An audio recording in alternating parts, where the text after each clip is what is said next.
Hello, quick update. What if I told you the food supply chain is broken? Not good news, right?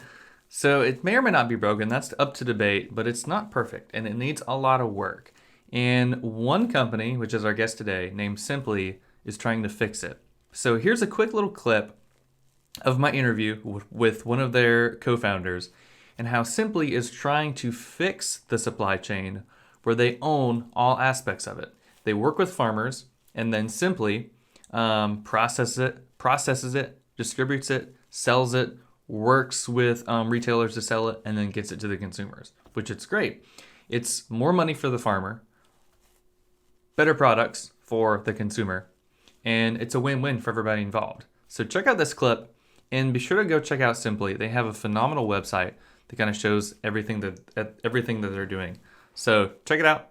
Let me know what you think. And as usual, check the episode for the whole podcast interview in the link in the description. And if you're curious to see how the whole food supply chain is, be looking for a video here on our YouTube channel coming very soon talking about how the food supply chain works. What are its benefits? What are its downfalls? And stuff like that. So be on the lookout for that soon and enjoy this clip. That's awesome. Yeah, so going into the main topic of this episode, so you're from SIMPLi. You co-founded it. I think what you guys are doing are super great. So tell us that whole story of when you started it and what kind of problems you're trying to solve. Yeah, absolutely. So SIMPLi is a modern ingredients company.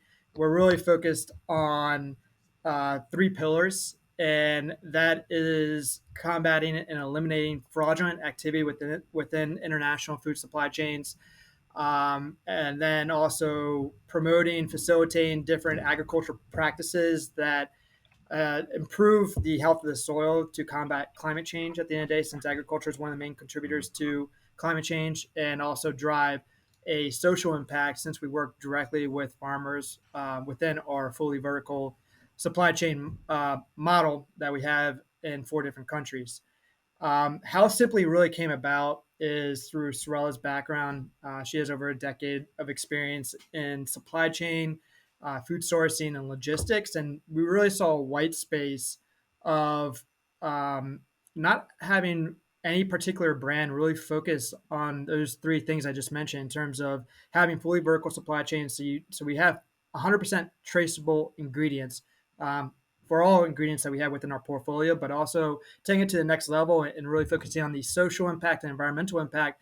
And that's where SIMPLi came about. We really understood that consumers want to know where their food comes from, and they're also seeing the impact of climate change in their backyards. You're seeing forest fires on the West Coast. You're seeing hurricanes and just flooding down south, and you're just seeing a significant change within the climate worldwide. You're seeing it on the news, but it's also happening in your backyard. So I think that's really hitting people on a personal level. So you're having a lot more conscious buyers nowadays. So that's where SIMPLi comes in to be that trusted ingredients, sustainable and ethical sourcing brand. That's awesome. Yeah, I feel like even before COVID, people were getting more and more interested about, like where their food comes from. Is it sustainable? Is it maybe organic or not? Or is it kind of fair trade and stuff like that? And so you brought up something which I haven't really dove in a whole lot to find more about, but what are some examples of kind of some fraudulent activity in the supply chain? Yeah, absolutely. There's a number of ways that a item can be fraudulent, but really focus on anything from mislabeling of the product itself. It could come from one country, but in reality is coming from another country.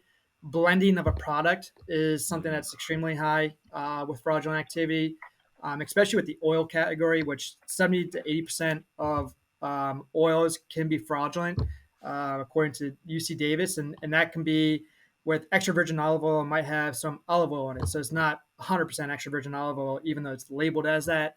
Those are kind of the two main ways that there's fraudulent activity is whether it's blended with different products or mislabeling the product itself or the country of origin or what type of ingredient it is itself. Gotcha. I've heard of some stuff with honey from China, for example, like it's low grade and it might be like 2 or 5% actual honey, and the rest of it is like, I don't know, high fructose corn syrup or just something like that. But they're Yeah. selling it as 100% natural honey, which is crazy. And sometimes, I mean, you would think the food supply chain would be super honest, but then of course there are going to be those bad players in there that are trying to just, I don't know, get some money, get some decent, get their foot in the door, I guess you could say, with certain markets to kind of get in there.